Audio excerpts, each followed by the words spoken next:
Um,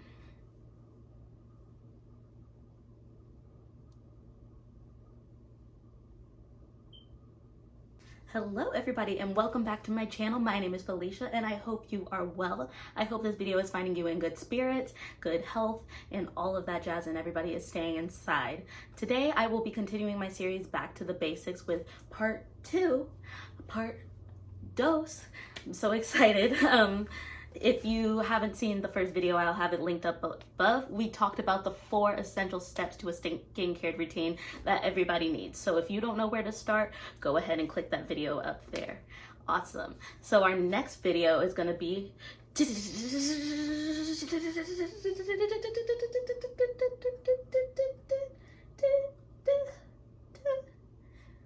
ingredients and choosing new products. Ingredients and choosing new products. So now that we know what steps we need, we got to go to the store. We got to go to the store and fulfill everything.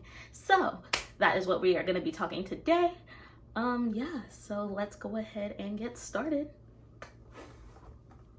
Just to remind everybody, I am not a dermatologist, I am not an esthetician, and I am not a doctor. If anything I say in this video it seems incorrect, please let me know in the comments down below. All right, guys, so first things first, I'm going to take you through the process of picking my products. So the first thing that I do is it has to attract me. That's honestly how it starts. Do I like the packaging? Do I need the product? So if I'm looking for something in particular, like let's say a serum, I go to the skincare aisle and I just kind of look and I'm like, okay, this is a cute brand. Have I used them before?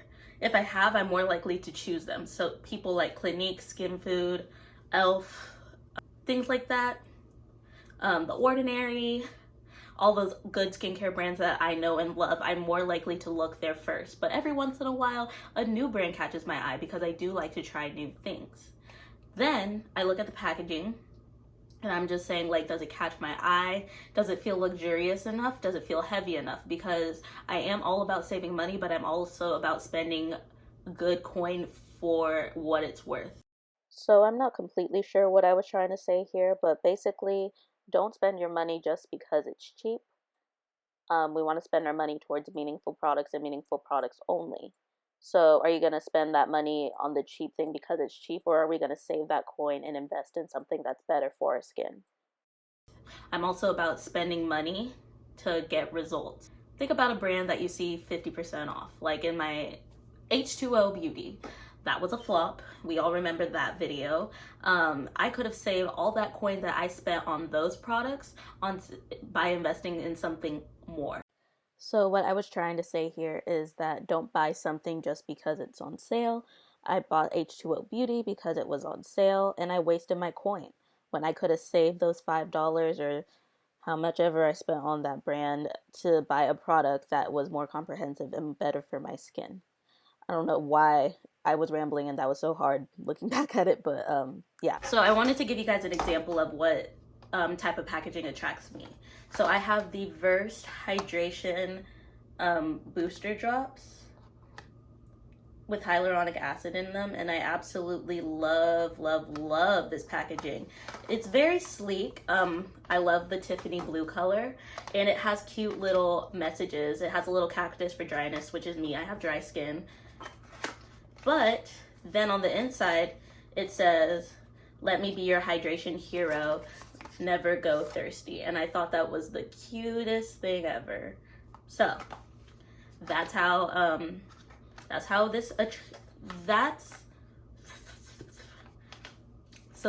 I ended up picking up this product, because the packaging was just so stinking cute.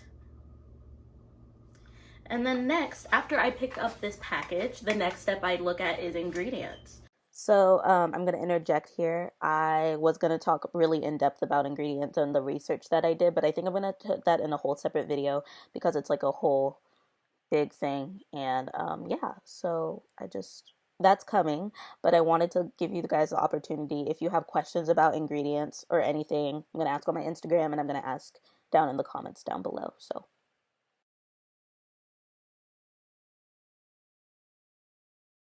parabens are your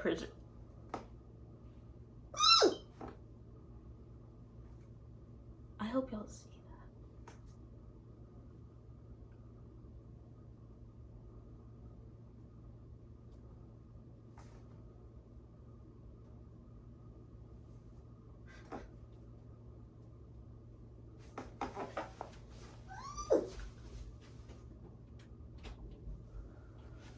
There's a bee.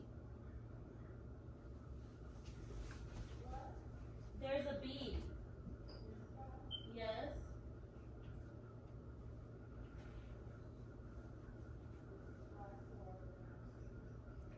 I don't know where it went.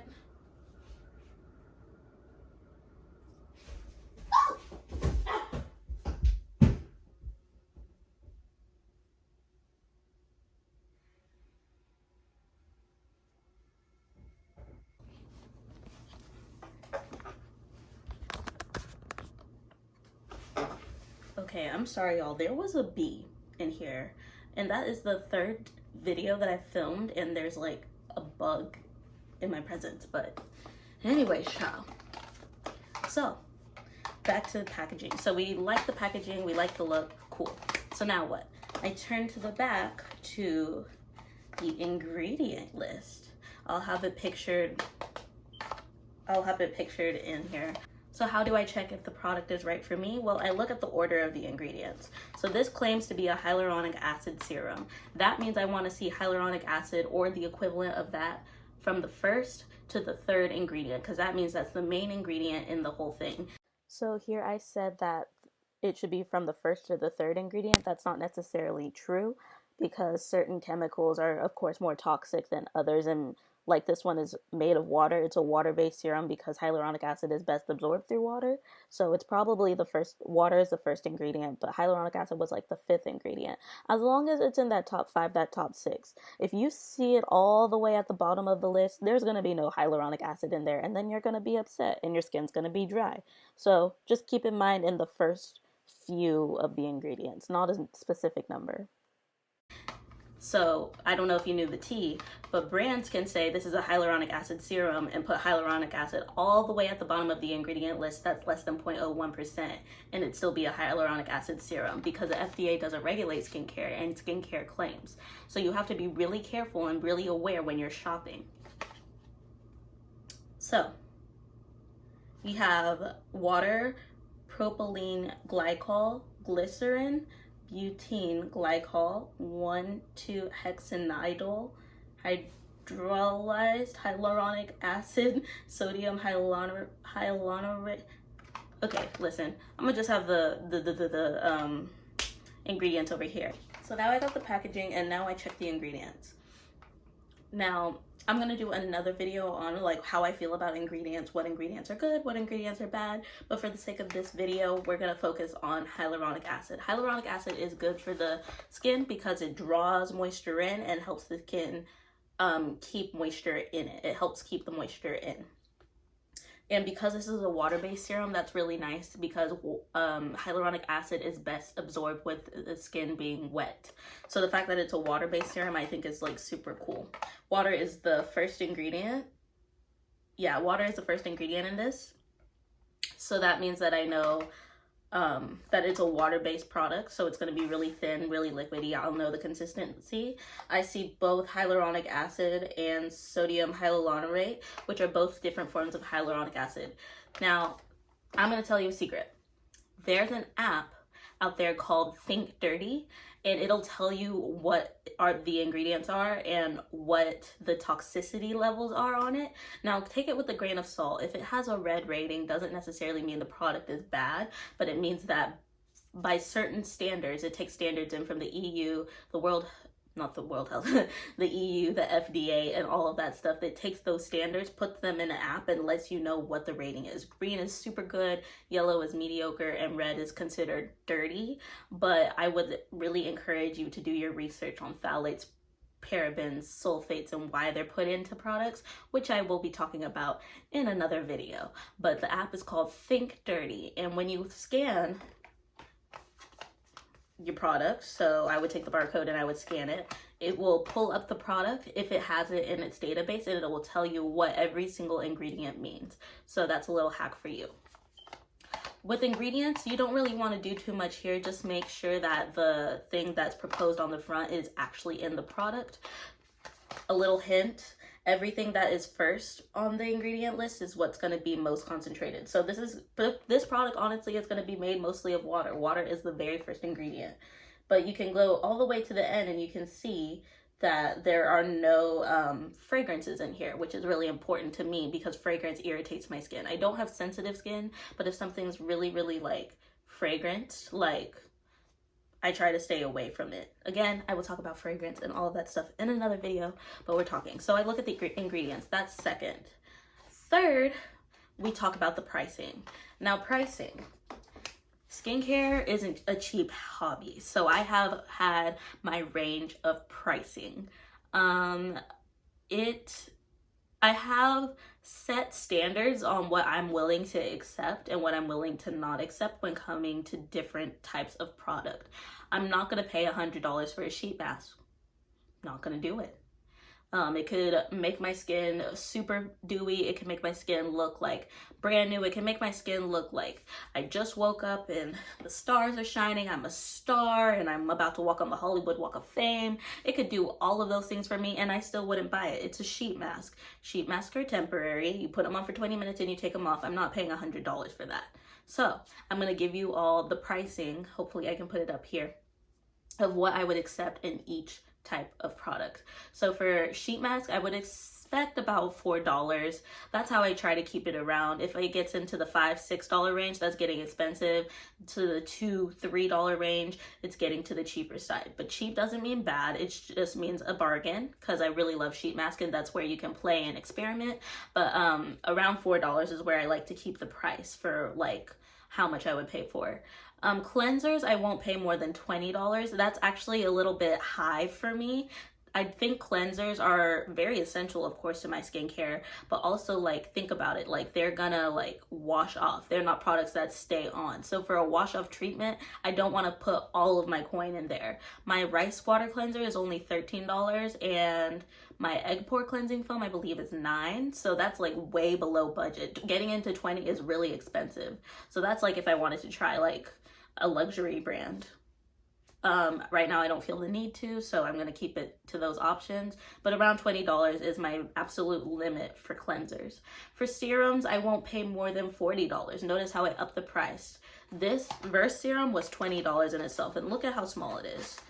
Now keep in mind a little goes a long way, but like here's the box and here's the product. Like it's pretty small, but I heard so many things about this brand and how much it works, and I wanted to try it because they have these claims on the side. We use the good, we lose the bad type of thing. It's vegan, cruelty-free, fragrance-free, dye-free, all things that I'm a fan of. So I will spend up to $40 on a serum. And I feel like you want to invest in your serums because remember I said that was where your problem areas are. That's how you solve your problems. So you want to put the most money into that and not necessarily cleansing because you cleanse every day and you can get that clean feeling, but you can't necessarily get your results out of a cheap serum. Does that make sense? Not saying that you have to spend $40, but I have a limit of $40 for myself. I think I got my point across, but anyways, masks. Like regular masks that come in like jars, it depends on the rest of my budget. So if I've spent a lot of money on skincare this month, I'm not going to spend $20 on a mask. Or I might spend $20 on a mask. I bought the Kiehl's avocado mask and that one cost me $45. But it's a one-time purchase. It was a luxury purchase for me. I really enjoyed the experience. I still have some left. I bought that back in September and I still have some left. It was a good investment for me. Mask, all depends. I don't have a budget for that one. And finally, toners, I would say $20. Honestly, I'm probably not going to get rid of my Glossier solution anytime soon. I just don't feel like it. Yeah. That's that, and it's only $22, so around $20 is what I like to keep my toners at. Because it's a treatment that stays on your skin, I feel like it's a good one to invest your money in, you know, but not necessarily too much because your serums are going to do some of the things that toners claim to do. So do you need a toner?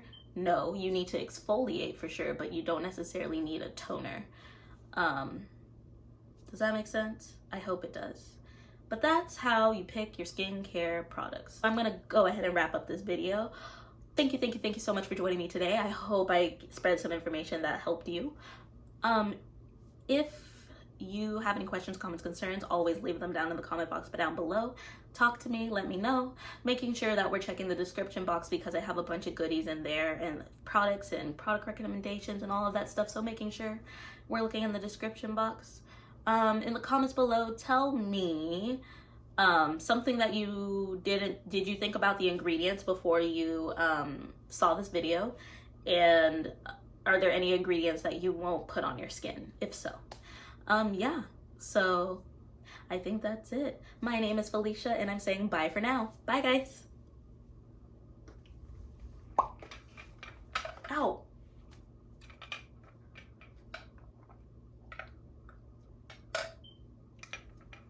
But yeah, got a freaking burn making breakfast tacos. Dang it! This burn is telling me go to the gym. You decided to make breakfast tacos instead of workout today. Like, dang. Like, it really had to call me out like that.